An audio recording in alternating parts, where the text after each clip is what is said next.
Good morning, good morning, good morning. How's everybody this morning? How's everybody this morning? If it was Friday morning, I can understand y'all being tired from being up all week long watching the DNC convention. Anybody was watching it all night long? Anybody? I feel like, and first off, let me say I'm not into politics at all. I'm a pastor. I teach what's right and try to live what's right and tell everybody else it's between you and God what you do right or wrong. But if I said I was a Democrat, the Democrats have a deep bench, boy. Am I right about it?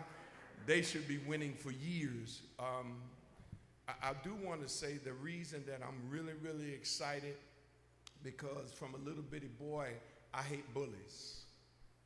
And when I would play ball and sports, I'd like to be on the team with the underdogs because bullies are bullies because they pick on people that they feel that they can take advantage of. And through Sister Poncella, I went to a meeting and they were doing a Project 2025 presentation, which we're going to get into here.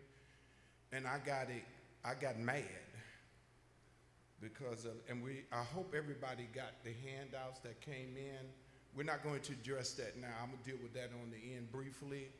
But I got mad because I feel like the Republican Party is headed by a bully. And I remember being a little bitty boy when I was a kid. I was real small. I didn't gain any weight till I was probably about 18, I think. And it was this bully that used to take my money when my mom would send me to the store to get groceries. And I would come home after about the second time, my mama said, now listen, don't you come home no more and tell me that somebody took your money. Because when you get home, I'm gonna deal with you. And Margie had a mean right. And so I got me a little Boy Scout knife. I went to the store and I told them, listen here, I'm not going home without the groceries today. And I think that incident as a child has stuck with me. And so as I got into this, I feel like the Republican Party is headed by a bully. And we need to do something about it. And so for that reason, first I want to thank you so much for coming so that we can get the proper information and be equipped for November. Amen? Let us pray. Father God, first and foremost, I thank you, God, for this gathering today. I thank you, Lord, that throughout history, when your people was taken advantage of, you always had a ram in the bush. So we thank you for that ram in the form of Moses today and Sister Ponzella. I pray, God, that you keep angels under her feet so that her task be easy, that you watch over her and guard her against the plans of the enemy, God. And we even thank you in advance for victory because you love righteousness and judgment. And it's in your name we pray, Lord Jesus, and say, amen. At this time, I want to bring to your front Sister Ponzella from Moses.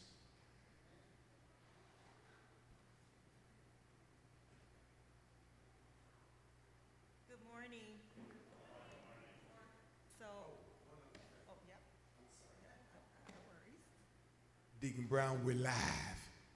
He always say that when we mess up on streaming and everything. The microphones that you see, those are for any questions that you may have. And we ask you, please, please, limit your questions to 2 minutes and only one question. And if you hear somebody say, all right. Pastor Terry's in. Good morning. Thank you, Pastor Terry, for inviting me. And thank you all for coming out on a Saturday. That means you know this is really important. People give up their Saturday. That's a sacrifice for people, right? because we can be grocery shopping, we could be, you know, we can be working in our yards and all that. But something is at stake. And I'm hoping today, I have three objectives. One is to give you some historical context of how we got here, right? This doesn't happen overnight, right? Didn't happen just this year. And then two, that we're equipping you to go back and have a conversation with your family members. So don't hold this information, but go and have a meal and talk about the election and talk about what's coming up and talk about why it's important for us to be activated in democracy. And three, I want to be able to for you to walk away and what are we going to do in terms of an action plan? Because I don't want to present information and just leave it there, right? This is about us actually engaging and doing something. So if you're just here to get information, this is not the place. This is the place where we want to be able to create some action within our faith communities specifically. So I did this presentation. So my name is Consella Hardaway. I'm director of Moses and Moses Action Detroit, born and raised in Detroit. But I took a dive into Project 2025 like earlier this year. Now it's everywhere. So you can go on the internet and get all kinds of information about Project 2025. How many of you heard of it? How many of you know what it is? Okay, how many of you don't know what it is? So that's okay, that's good. You're gonna know before you leave, right? So I want to make sure you know what it is. I want you to know how we got here. And there's also an underlying thing that I want to raise in this particular conversation that I haven't really seen in the presentations online about Project 2025 because it's considered. Oh, I gotta hold it. I'm too far from the mic. I feel like I'm loud.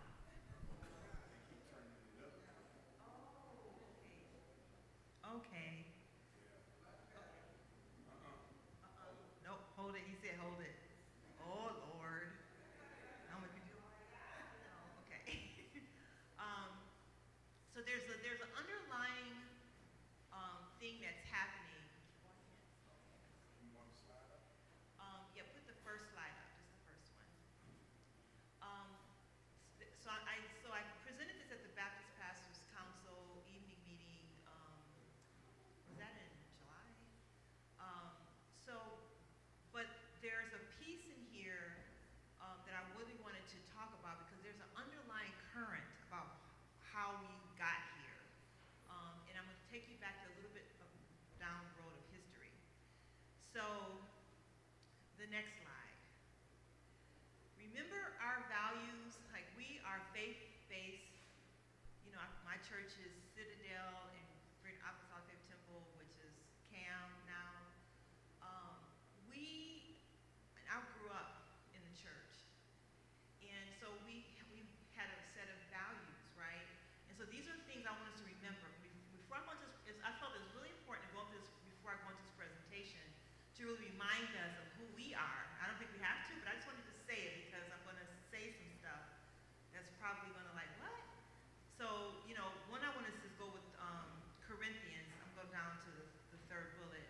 You know, charity suffereth long and is kind.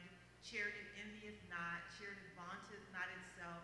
It is not puffed up, does not have itself unseemly, seeketh not her own, is not easily provoked, thinketh no evil, rejoiceth in not iniquity, and rejoiceth in the truth. Beareth all things, believeth all things, hopeth all things, endure all things. Charity never fails. But where there be prophecies, there shall be faith. That's wrong. Whether tongues, they shall cease. Whether there be knowledge, it shall vanish. Right? So love is first. That's among all things. That's what God has commanded of us, to love one another. I want to say that because why am I saying that? I want this to be interactive too, by the way. Why am I saying that? Why is that so important right now? What do you think? Because of the hatred and racism that's been spread. Exactly, right? There's a lot of hatred that's happening, and we're seeing it. It's very obvious now. It's like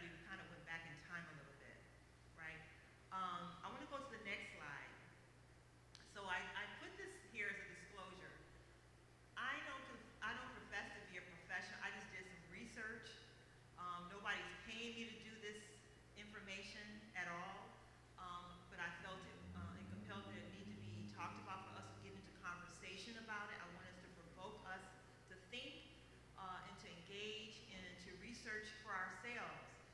So this no one's sponsoring this, other than it's information that needs to be shared. So I want to make sure that's really clear before I go into everything that I'm talking about. You can find, you can have access to it. So it's no hidden knowledge, right? It's right here for us. Okay, I'm going to go to the next slide. So now let's start with the context of history. So history doesn't repeat itself, does it? If it doesn't, there's definitely some echoes of it, right? And so this one guy, Sidney Harris, I just like the quote. I don't know who this person is. I didn't look him up. History repeats itself, but in such a cunning disguise that we never detect the resemblance until the damage is done. The damage is done. That's what got my attention. So we want to make sure that there's no damage being done. But that only incumbents upon us being able to act, right? So,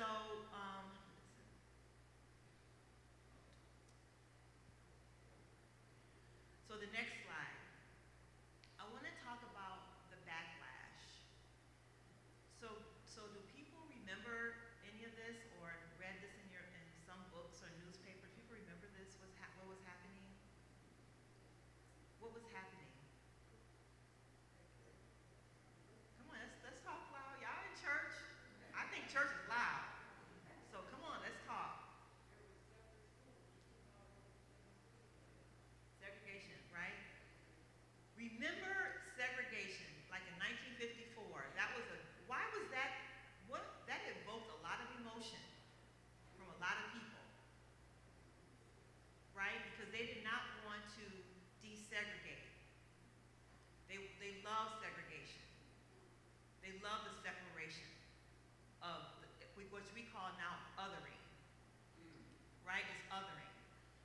And so there's a backlash when people want to be equal, who want to have access, right? There's always backlash. Think about history. Where has backlash happened in history? When people decide they want to be whole in society. Think about it. Say something. Talk back to me. I'm not a preacher, by the way, but just talk back to me. The civil rights movement, right? What happened?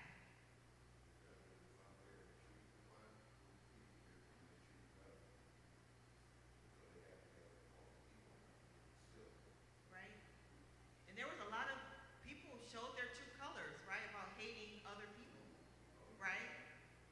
The water holes, the dogs, the Pettus Bridge. Remember what happened to Bloody Sunday? Whenever there was a fight for rights, there was backlash. Was there backlash recently? When was that? Wow. So history, right? This is about hatred and money and race. So let's go to the next slide.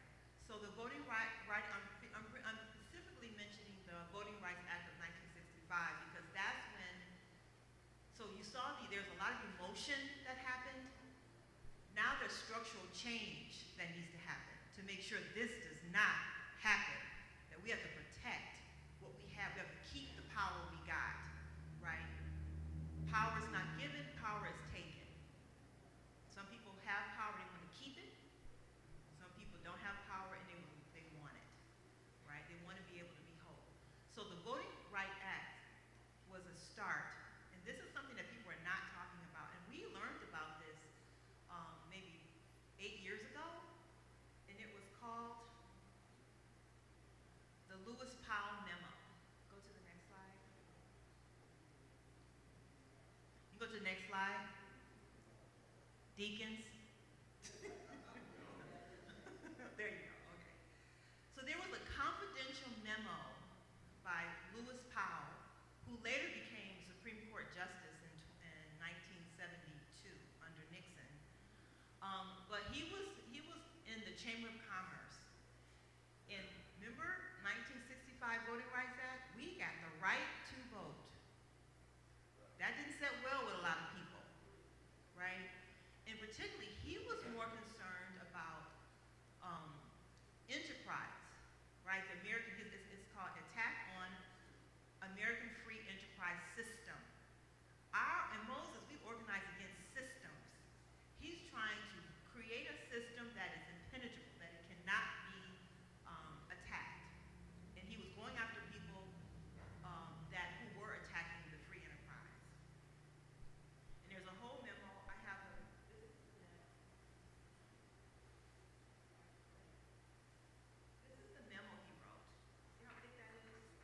This is the memo he wrote.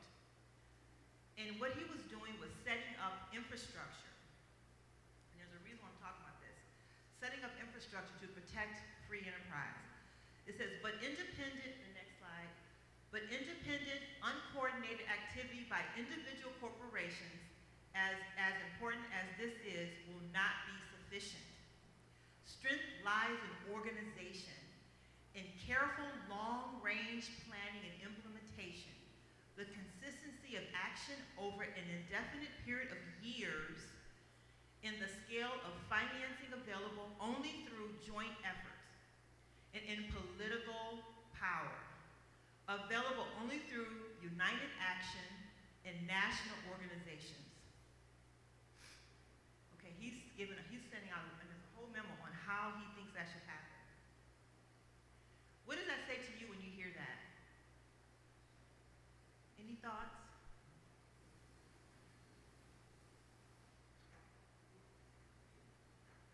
Yeah, go ahead. We've never really been organized as a It's a mic. challenge with, I think that might. the challenge with organization is that because Black Americans have been decentralized so deeply, or coming together or organizing has always been a setback for us. Even our families now are so decentralized, we do not commune with them as often as we do. I remember the Sunday dinner tables where we all got together and we not only shared a meal, but we shared what was happening in our lives. Very few of us do that today, so I'm not exactly sure what he's literally saying right here, other than the fact that I recall back in, and it's not that far ago, this memo came out 53 years ago as of yesterday. So it's happened in my adult life. But yet, when we used to tell people don't go shopping at Walmart or don't go shopping in these large companies because they don't want to treat us right or employ us, did we follow suit? No. I get a much better break at Walmart, so I'm gonna shop at Walmart. So these are the type of organized boycotts that we could have done. I remember the boycott that they did, the Montgomery boycott. Look how effective that was. But can we do that today? I don't know. That's the challenge that Black Americans face. So there were a lot of people that were coming after Enterprise, and that includes Ralph Nader, right? There's all these different, so there was attack in many different instances around the American Enterprise. Yes. I think one thing about it is we don't know how to organize. We bring people in to tell us what we want, what we need, how to organize. We're losing so much out of touch with the younger generation. Young people in here, if you look at the dynamics of this whole group, the young people are out in the street and you have more of your elders and people in here. And the young people aren't identifying and aren't thinking the same way that we are thinking. You're educating us, but these young people need to be educated because a lot of them are thinking about that stimulus payment that they got, that money that they might get, and they're not looking at what the outcome of this whole election is about: freedom of choice or freedom of what they give you. And people aren't seeing what's really going on. When we go out and we organize, like she said, the bus boycott, the thing like that is that we need to start canvassing inside Detroit. We need to show these people that we're fighting for them. In Detroit, we have no grocery stores, no major grocery stores in the areas like Plymouth, Littlefield. They're full with Arab stores, liquor stores. Okay, I'm gonna stop you there. I totally get it. There's two things for me. I'm gonna give you 30 seconds to complain about what we haven't done, but I want to focus, like where you're going is how we're going to move forward. So I don't want to far back in history. I want to give you the structural, there's a system at place, right? There's a system that doesn't want us to succeed. Okay. It was a time when there was a lot of unified bodies. You had block clubs, you had the civil rights movement, which was a combination of the black church, there was a combination of the Jewish rabbis, also the Catholic church, and there was the unions. Each was a set of united human beings that came together like Voltron. And they had the power not only to vote and put somebody in office, but they had the power to put them out of office. And from that unity back then, they can say, you have to come through us. So here's our demands. For example, as of recent, we had to fight for 15. They made a demand, and eventually they were heard. Black Lives Matter. When they united, they made a demand, and eventually their demands were heard. Did it change much? It changed a little bit, but their demands was heard. And that's what I think he was attacking at that point. Because united, they did stand and divided, as we can see. We reminiscing on the days when they were coming up, when I was coming up, but everything was united. So I want to focus on systems because there's a reason why certain things are not happening. So I want to really focus on that tonight. Yeah, I believe this memo is more to organize the Conservative Party against the people. So this particular memo is more in line with Project 2025. Absolutely. So you are my next point. That's where I'm going. Thank you. The next slide.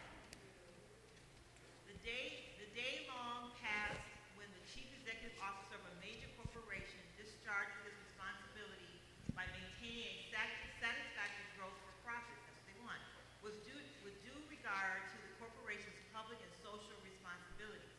If our system is to survive, top management must be equally concerned with protecting and preserving the system itself. This involves far more than increased emphasis on public relations or governmental affairs, two areas in which corporations have long invested substantial sums. So he's saying, okay, away with the whole thing about public relations and government affairs, we have to preserve the system. We are fighting against some systems here, among other things. So you're right. Powell, the next slide. So if you read the, oh, I'm sorry. Do you have? No, the mic is not on. Anyway, as a priest, I got a big mouth. That particular slide is a part of the plan with them to fire civil servants and everybody that's not appointed by him. Right, we're gonna go into, we're not there yet. Okay. We're not there yet. This is setting up the infrastructure. I'm getting to the infrastructure. I want you to understand the infrastructure and where it came from. That this didn't happen just yesterday. This, like Lady said, 53 years ago, he was putting in a long-term plan. Okay, Powell is key to this, and people don't talk about that, but Powell is key to this. So in the memorandum, let me tell you, this is where it sets it up. Powell memorandum also became the blueprint for a rise of American conservative movement. He was the blueprint in the formation of networking of influential right-wing think tanks, lobbying organizations such as Businesses Roundtable, the Heritage Foundation, the Cato Institute, Manhattan Institute for Public Policy Research.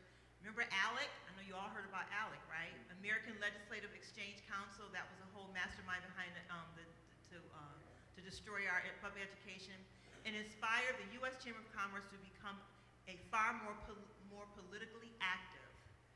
So he set it up, and I have I can give this to Pastor Terry, the memo, and it actually outlines education, setting up lawyers, all the think tanks. He wanted all the best and the smartest to actually move an agenda that was more for the conservative infrastructure. So I just want to say, I'm setting that stage before I go into Project 2025 to understand that this is a long time thinking, right? This has been in the works for over 50 years, set in motion.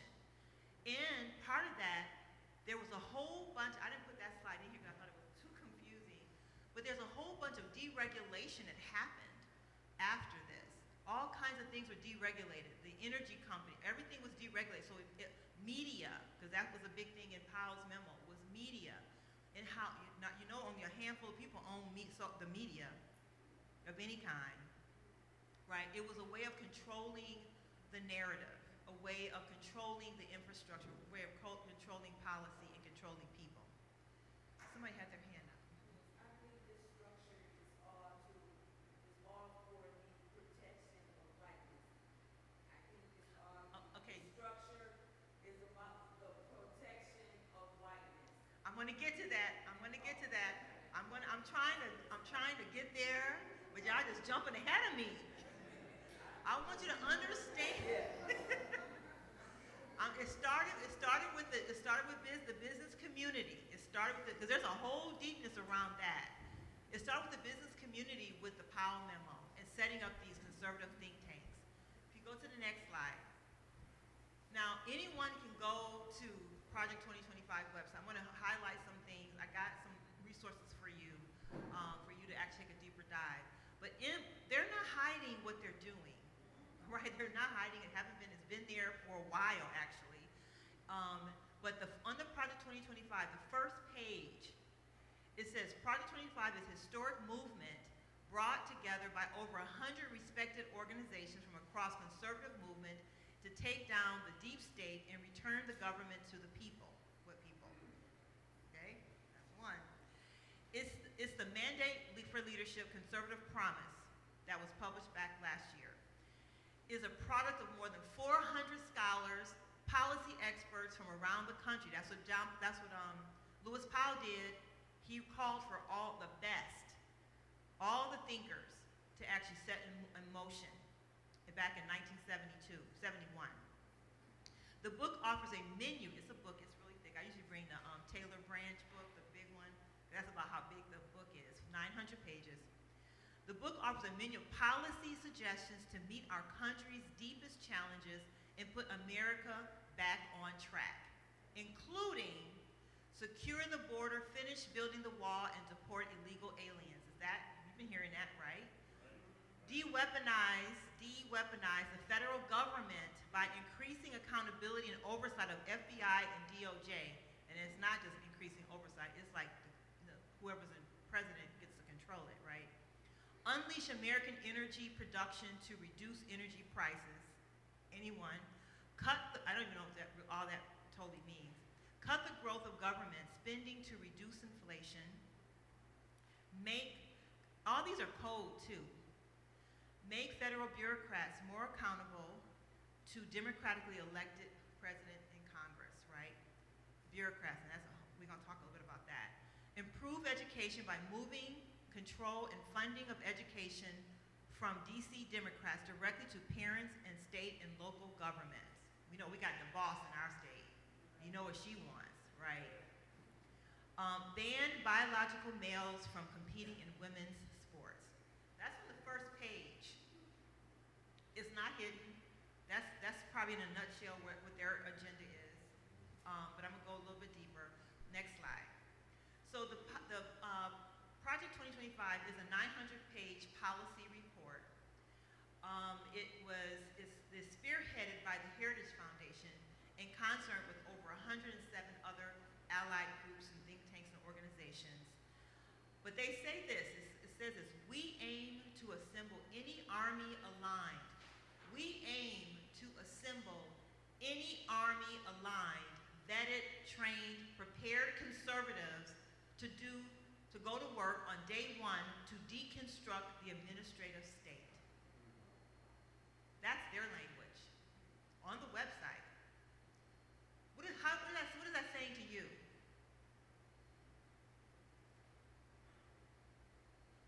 They want to control the military. They want to be able to, through giving the power to the president. They've already done a number of that Project 25 things that they wanted. And the first one was getting the Supreme Court to give the president immunity so that he can do whatever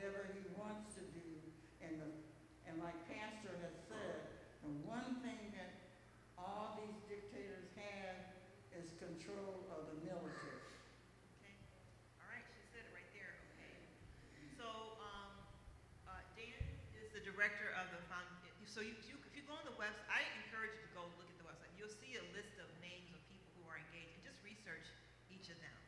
Yes.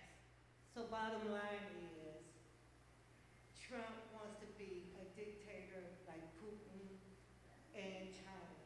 So that's all it's all about. No, it's not. Let me tell you, that's a distraction. We're missing the whole ball of wax here. That is a distraction. Trump is just, I didn't want to mention the man's name. I really didn't. I didn't really want to mention his name. He's using the conservative movement, I'm gonna get deeper into that, for his, because he does want that. But he is the door for them to move their agenda. We can't get distracted by this man, because it could be anybody who was willing. And I'm gonna go in that in a second. This is also approached by another president. So we go to the next slide. I'm not gonna read all of this. What I wanna do is go down to the mandate. So this 900-page has been made many iterations over the years. Remember I touched about the Powell letter, the Powell memo? Well, the Heritage Foundation was established in 1973, shortly after Powell became Supreme Court Justice. They have 9 versions of this over the years. In 1981 was the first version, 1984, 1988, 1969, 2000, 2005, 2016, 2020, 2025. This has been, remember, I'll keep trying to say, this has been in the work. They've been thinking about this, they've been mobilizing, they've been putting all people together to keep this moving. The first president they approached on carrying that agenda was Reagan. What was the thing that he said? Do people know what the thing that the motto that he kept saying that we're saying now? Let's make America great again. Reagan first said that. He's first said that, right? So they met with him. He agreed to move their agenda, and he moved some of their agenda during his presidency, right? They approached Carter. Carter said no, right? He was approached. It doesn't matter. They're trying to find out who can help carry our agenda. So don't get distracted by the president. There's another movement here, right? Okay, I see 2 hands gone up. I don't know if you're gonna say I'm too far ahead or not, but really, it's a back to slavery movement for all brown and black people, for the protection of whiteness to have complete control over everything which basically they have already had. But even the minimum amount of clout, if you wanna say that is what it is, that we see up to now, they are taking that as removing our weapons, changing the system, taking away Medicaid, Medicare, really breaking us down to nothing, so we are 100% dependent upon them, and then taking all our things with eminent domain, which says that the government can take anything we got. Okay, I'm gonna go a little deeper than that. If no one has seen the movie Origin, What is it? their Origin, this is the caste system they're trying to reintegrate. They are truly, white supremacy is trying to regain its power. But because there are so many diverse people in this country today, which they're angry about, they are the minority. All we have to do is assume or take dominion and authority over what God has given us and get out and do something about it. So you just said something, but there's some people saying the same doggone thing and don't mean the same thing you're saying. I'm just gonna say that. It's not so much color, you're right, about caste system. The term caste has now been changed to oligarchy. And so they're not concerned about color as much as they are about power. They're not, oh, exactly, you're right. You're absolutely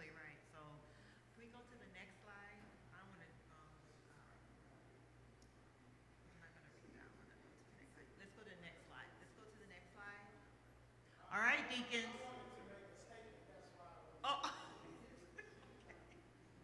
right. You know, when they start talking about deconstruction of the administrative state, correct me if I'm wrong, they're looking to break, get in and eliminate various institutions that protect our rights and privileges and things such as eliminating Department of Education, eliminating, doing things relative to school lunch and various and civil rights, et cetera, the list goes on.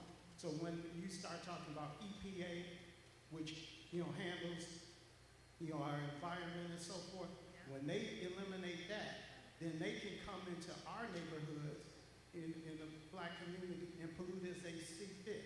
They can, when they start talking about getting rid of all of those various agencies that protect us,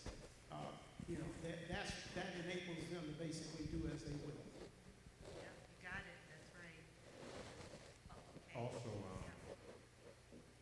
what is so upsetting and disappointing about it, that this organization and this movement has grabbed hold of a political party, which they really wasn't able to really extend it now, but in these times, they grabbed a hold of the Republican Party, and they got a lot of politicians that are going along with it. They see it okay. It started, like I said, it started back in the early 70s with the abortion. They've been fighting abortion, trying to get an abortion for over 50 years. See, this one, I'm trying to get to, y'all trying to take me there. Because again, that's another distraction. So I'm trying to peel back the layers very gently. I'm trying to feel y'all out, see how far I can go with this conversation.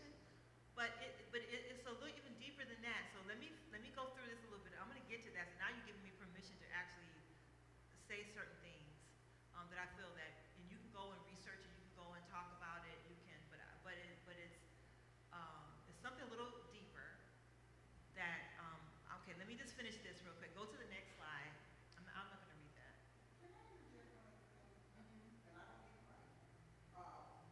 I'm trying to figure out when we decided not to protest, when they wanted to know what party we were voting for in the primary. Why did they need to know whether I was Republican or Democrat in order to give me a ballot? We Okay. should be fighting about that right now. Okay. All right. I heard her. I heard her. Okay. And it's really, it's really, let's not get caught in a party system because it's something even deeper than that, right? It's something even deeper than that. So we're getting distracted by things that don't even really matter, right? There's a little bit of layer I'm gonna get to that in a second. Okay, so let me just kind of go through for the at least the foundations of the Project 2025. Go to the next slide. That's okay. Yeah, I want that one. I want to go to this one. So, the Project 2025 is built on 4 pillars, right? I want you to get focused. This is the infrastructure, right? The first pillar is around policy. Consolidate a unified perspective on governing major federal agencies. You just said that. Where their disagreements arise, it highlights these differences for the next president to address. So they can go in and make these changes. There might be some discrepancies about how, but let's not worry about it. We'll leave it for the next presidency. And if I understand, Trump thinking, I heard him say, there won't be no need to, right? So there are some things that are happening here. So, but that's what they said. First, we're going to consolidate a unified perspective on governing major federal agencies. That's what they're going to do. They're going to consolidate a unified perspective on governing major agencies, period. Number 2, personnel. This is really important. The personnel, a database that allows candidates to build their own professional profiles and our coalition members to review and voice their recommendations. These recommendations then will be collated and and shared with the President-elect's team, greatly streamlining the appointment process. Now here I said already 10,000 are collected, but there's really more than that's like 250,000 over a period of time of people who have been trained and vetted and actually ready for these particular jobs. And we're not talking about the federal level. We're talking about at the state level, the local level. It's an infiltration all over. They have, it's an infrastructure. So these people are, so the issue that you said, that you brought up was there will be no need for, what they call when you go to the Congress, if the president wants to appoint somebody, they have to go through the whole process of the Congress, the vetting, approval, whatever the process. That will no longer need to be. This group is going to make recommendations. Here's who we got in our database, and we're going to give you a group of people who align with our values, who are loyal to this administration for you to select. That's what they're trying to do. The second part of this is the appointment process. There's no need for an appointment process like it is before. The other thing, which you were getting to also, was the, what are the workers, I forgot. The civil servants, I had a name for it, civil servants. So that process, so they're changing that process where they would want to change that process where civil servants will now be all appointed. Civil servants would now be all of, now you can go apply for a job. You go online and you get a job and you're a civil servant or whatever, from the high up all the way. But now it can be an appointment process. What does that mean if it's an appointed? If a civil servant is appointed, what does that mean? Say it. How?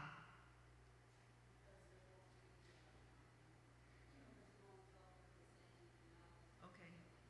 Well, I think people can probably still apply, but they are selected by, maybe not, depends, and there's a reason why. Right, and the thing is, they can fire. A civil servant cannot be fired, right? They have to go through a process, right? Here, if it's appointed, they can fire somebody and bring in who they want. They can fire someone and bring in who they want. Right now, you have to go through the whole process as a civil servant. How many of you are civil servants in somewhere, right? You applied and you're there. Can you imagine that now you are now an appointee of the president in your current role? And if that person doesn't like you, he can fire you and pick who he wants in that role. And guess where they're getting the people from?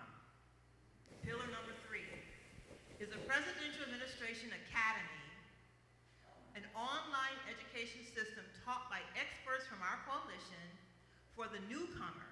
This will explain how government functions, how to function in government. For the experience, we will host in-person seminars and advanced training and set the bar for what is expected of senior leadership. So they're training them on this administration. So again, it's a machine. It's an infrastructure. The pillar 4, this is the playbook, which is on the website. Action to be taken in the first 180 days of the administration. This is not going to be a dragged out process. It's going to be radical action the first 180 days of administration. We are forming agency teams and drafting transition plans to move forward with the president's, upon the president's utterance of "So help me God."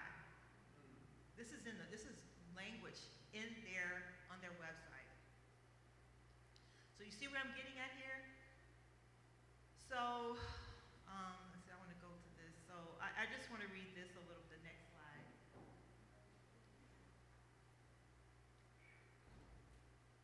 This is right from Dan, I think from Dan's, from the Director of Heritage. We want you, the the 2025 Presidential Transition Project is a conservative movement's unified effort to be ready for the next conservative administration to govern at 12 noon, January 20th, 2025. Welcome to the mission. By opening this book, you are now a part of it. Indeed, one set of eyes reading these pages will be those of the 47th President of the United States. And we hope every other reader will join in making the incoming administration a success. It's very clear what their goals are. Now the question is, what are we going to do about it, right? Well, I already mentioned to you that in the winter of 1980, the fledgling, when Heritage Fund had just got started, handed this to President-elect Ronald Reagan. The Mandate for Leadership was called Mandate for Leadership back then. This collective work by conservative thought leaders in former government hands, most of whom who were not part of Heritage, set out policies, prescriptions, agency by agency for the incoming president. This is for Reagan. The book literally put the conservative movement and Reagan on the same page in the revolution that followed might never have been save for this band of committed and volunteer activists. With this volume, we have gone back to the future and then some. All right, I hope you guys are feeling the urgency here. Yes? This is going live, right? Everyone in here right now needs to have a link so we can send this out to everyone we know, because this is the first time I've had as much detail about 2020. I got another reason we asked you to be on the microphone, you're streaming it.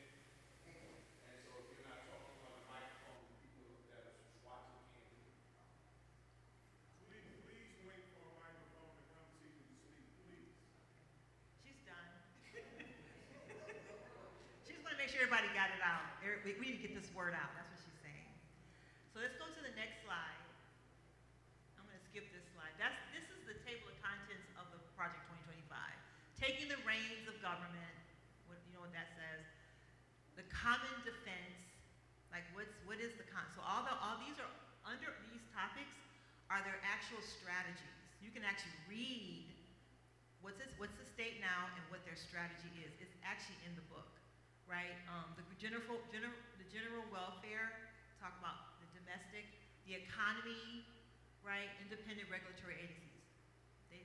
Read those.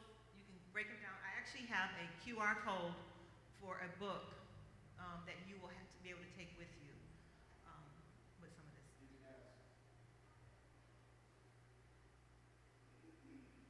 The next slide. The next slide. Can you hold on 1 second? Oh, That last one is so very dangerous. What that means is they have the power to regulate and deregulate. yep. Which they've been doing for Exactly. the past 50 years This is anyway. my point. Yes. That's what brought us into the Yeah. Great Recession. Yep. That's why the mortgage companies were able to almost bankrupt this country, because there was no regulation on Wall Street at the time. And so that's why I say it's really a caste system, as you were saying, but it's called an oligarchy now. They just changed the name. That is the wealth. This will be 3 groups of people running the country. It'll be the wealthy, the figurehead, which it doesn't matter who the president is, and the military. Doesn't matter who the president is. If it wasn't Trump, it was going to be somebody else, right? And they don't even like him. Right? They're not. But there's something else. I'm going to get to it in a minute. It's going to be really gut wrenching. I'm sorry, right here.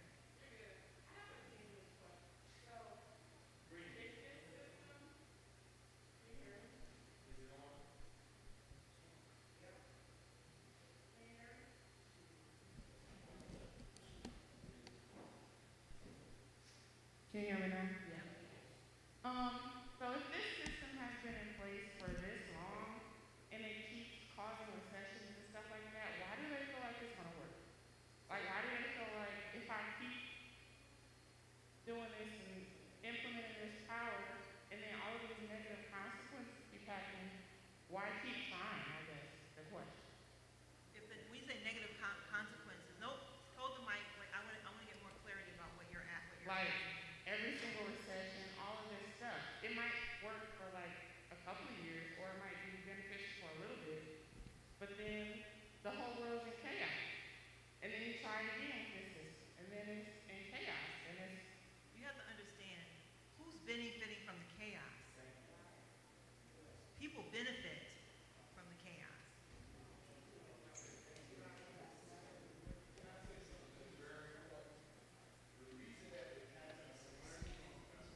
The reason that it hasn't succeeded is because we vote. And the Democrats, when we vote, we win, like she's saying. But they've never gotten to the opportunity like where they're at right now, where they're going to take away the vote, where they're literally going to run the country, where it'll be like back, and thank you for showing that, going back to, and I'm sorry, I'm just upset about this. There was a time in this country where, like, he said he could walk down the street and shoot somebody. And then when you go to court, it'd be a jury of his peers, and it would 12 folk look just like him. And so we fought to get where we are, that we can no longer be treated like this. And so because of the voting power and the civil rights movement is why it keeps failing. But this time, it's different. If they get in the power now, and it's not the person, as Proncella is saying, it's the agenda.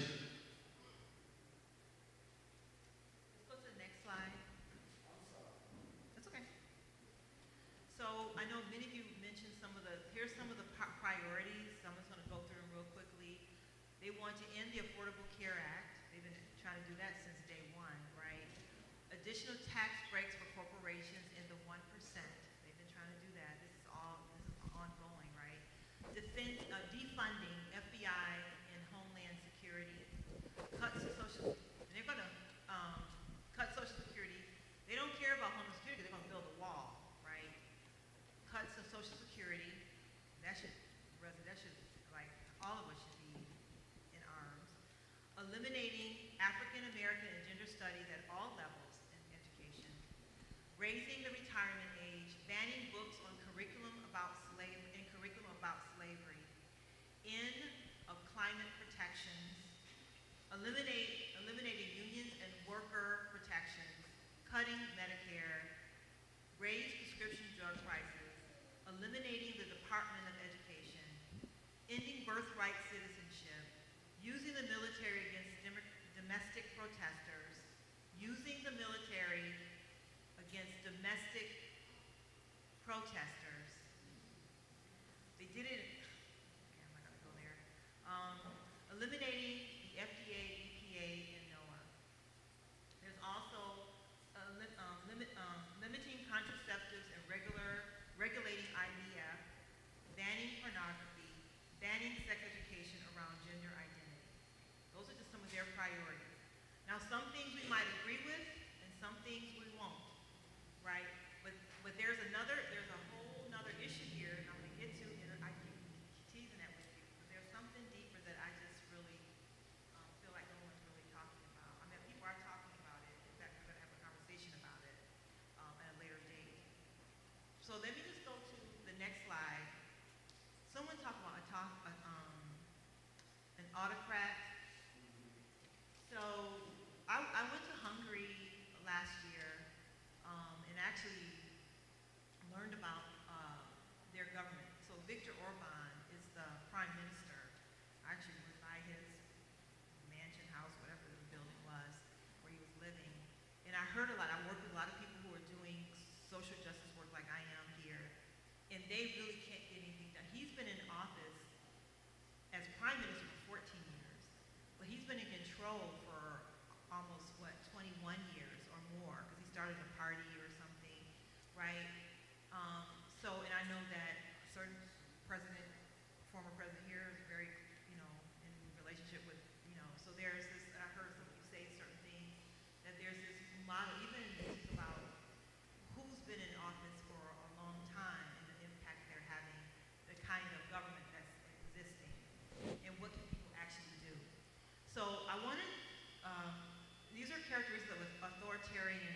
playbook. So the goal of an authoritarian is to expand executive power at the expense of checks and balance, spreading disinformation. I ain't never seen people who support somebody who just lies blatantly. It's crazy. It's not even, it's just, right? So it's spreading disinformation, politicizing independent institutions. So politicizing the FBI, the Department of Education, or I'm sorry,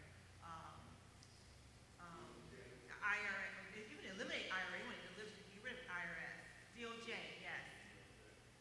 Scapegoating vulnerable and marginalized communities.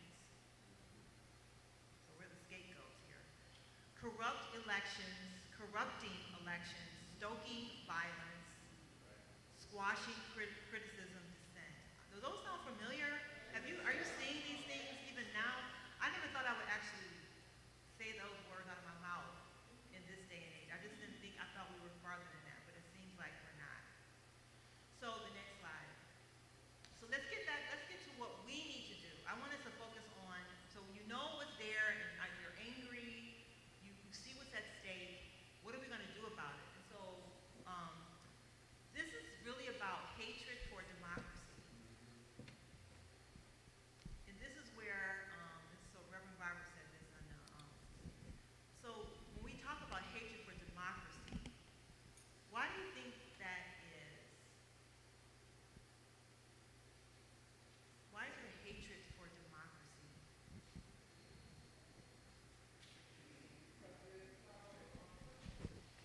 Say it again.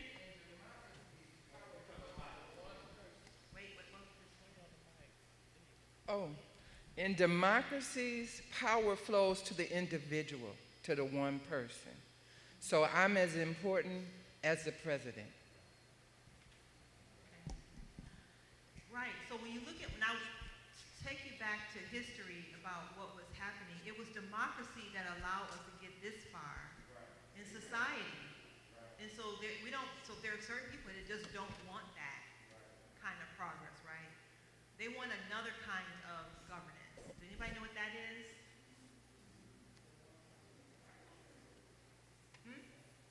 Say it. Anybody know what that is? Okay. It's something else a little bit more new. I'm gonna get to that in a second. Let me just go through this one piece real quick, and then we're gonna stop and have a deeper conversation. So if you go to the next slide, I think you're already a voter hub, but the idea for our response to what you just heard means nothing if you don't know, if you don't go out and vote and you don't take a team of people to vote, in your family and your friends, if you're not out actively getting out the vote, let people vote whoever they want to vote for, but get them to the polls. A certain election happened in 2016. There were 180,000 African American people who were registered to vote who did not vote. The election was won by 10,000 people. Now we got the 180,000 people to vote. That shouldn't have happened, right? So we have to do all we can to make sure that we fight for what our previous generations, our ancestors fought for a right to vote. So we want to make sure that every congregation is 100% committed to making sure everybody is registered to vote, and they actually vote. They participate. We track their ballots. We do community education around, because there's a lot of issues on the ballots, understand what that means. What are some of the, ballot initiatives that are there? And we build an infrastructure beyond 2025, that we are engaging in every issue, every action, that we are activating our communities. The churches are become the center place for developing leaders and educating. And remember, everything was birthed, the civil rights movement was birthed out of the church. We got to go back to that, where we are educating and activating people within our congregations and within our surrounding communities, right? So we need to build an infrastructure. They've been doing it for 50 years now. We got to go back, and we got to make up some time and begin to build that, right? And we want to amplify the voice of everyone. So the next slide. So you're already a voter hub. what I wanted to get to. The next slide. Okay. This is where I wish you could turn the video off at this point. So, patriotism versus nationalism, right? The word patriotism is a noun that means devoted, love, support, defense of one's country, national loyalty. We are proud to be Americans, all of us. We might have come here in some unscrupulous ways, but we're here, right? Nationalism is a policy or doctrine of asserting the interests of one's own nation, viewed as separate from the interests of other nations or the common interests of all nations. In short, nationalism is a kind of excessive aggression patriotism. What do you think about that? Do you see that? Do you understand what that means? How are people feeling?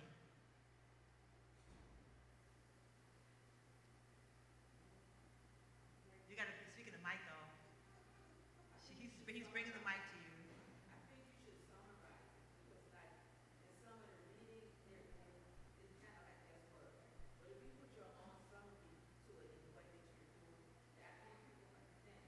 Okay, all right, okay. Go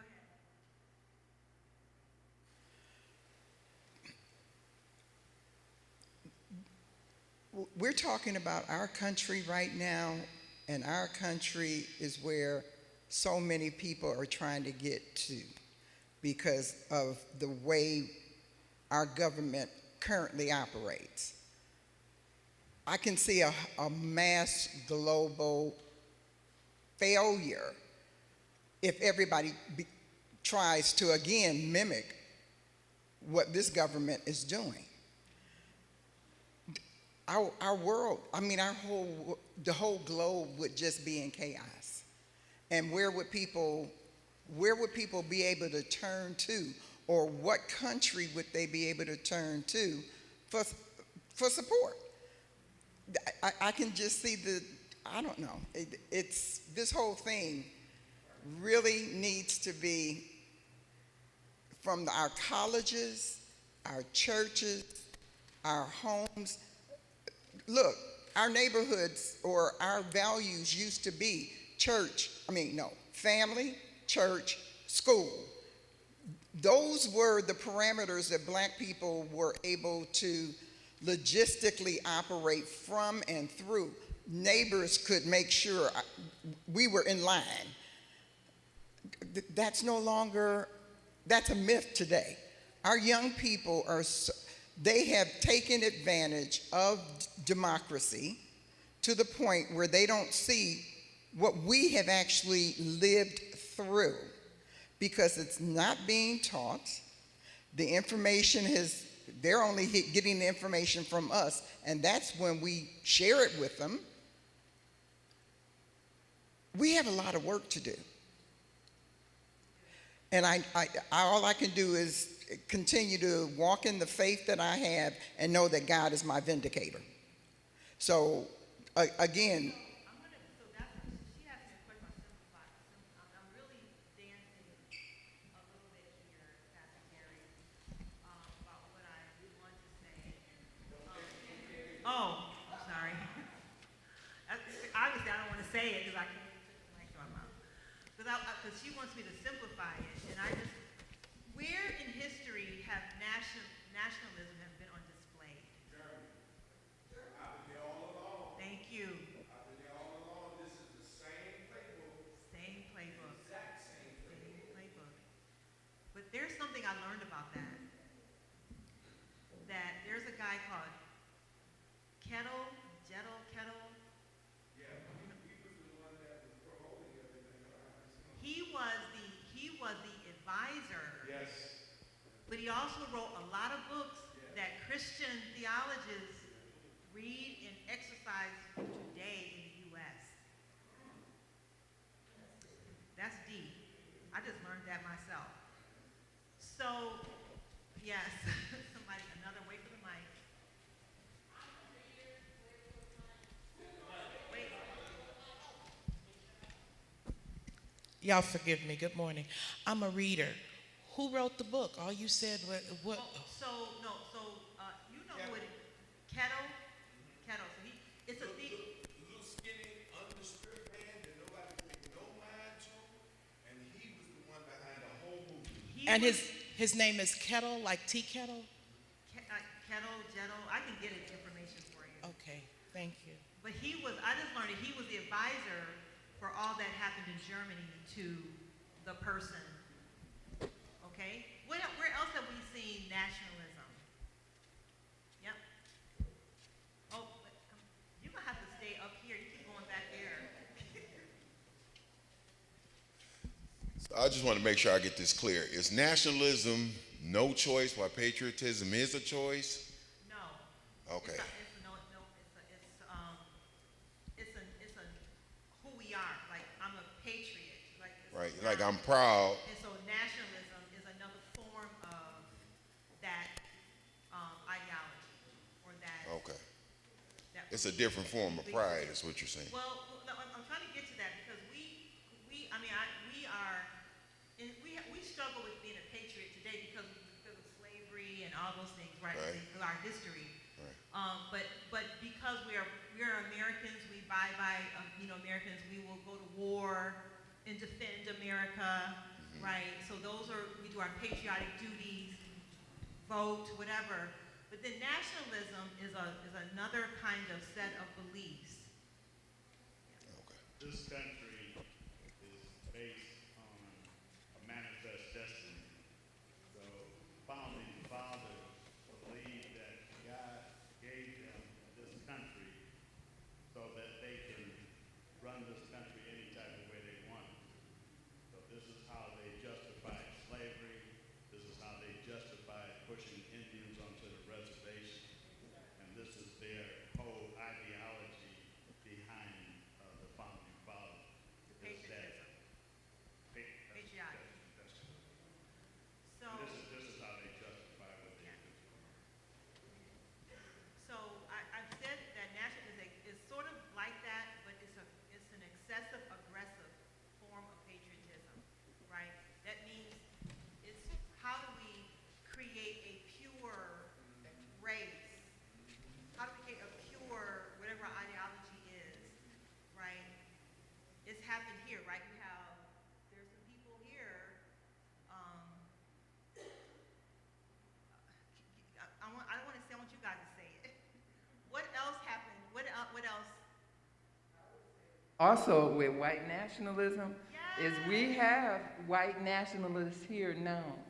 And Trump is associated with those people.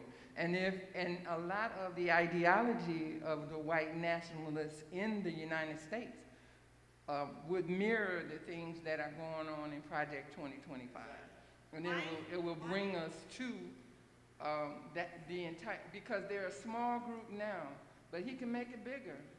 I don't know if it's growing, but it's white Christian nationalism. Yes, Let's white add the Christian in Christian there. nationalism. White Christian nationalism. So remember the Tea Party? So they were really working to really with politicians to push for their agenda, but they weren't getting everything they wanted. And remember, the Tea Party was born, right? They were being more aggressive about what they wanted, and then you saw what happened on January 6th. It was white Christian nationalism. So I wanted to say that, so you can do some more research on that. When the camera goes off, I'll say something else. But so let's go to the next slide. Oh, sorry. Yes. I just want to say there are some code words that designate nationalism from patriotism Okay. and whatnot. And some of the code words we just think simply of is we. Because when they say we, that's not us. Right. That's them. And if you notice, us get a lot less than we, but we dictate what us get. And if we don't vote and vote carefully, Yes. because some of us that have, I hate to say this, some of us that got government jobs and fell asleep because they think it's okay to have the so they just thank God for that, as we should, but we deserve so much more. I just want to make this one example, maybe not.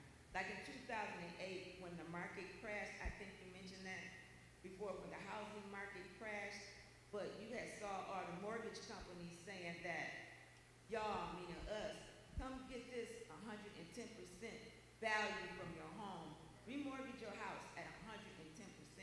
Now we know 100% is everything, right? But they said 110%. So when the interest rates went up, then we started all getting foreclosed on, and they already had 110% of our homes. So they took all our homes and everything. They keep tricking us. It's part of the system too. It's built into the system, and it's nationalism. It's white nationalism. Thank you for that. And it's we. So when you're reading that information, anytime they say we, it's not us. And if you've seen the Django Unchained, which I know a lot of, that's what it's coming down. So we did a event back in 2013, and we actually had people from the banks that actually disclosed memos that black people were targeted. I mean, it was like, so we have to remember, these systems are ran by people.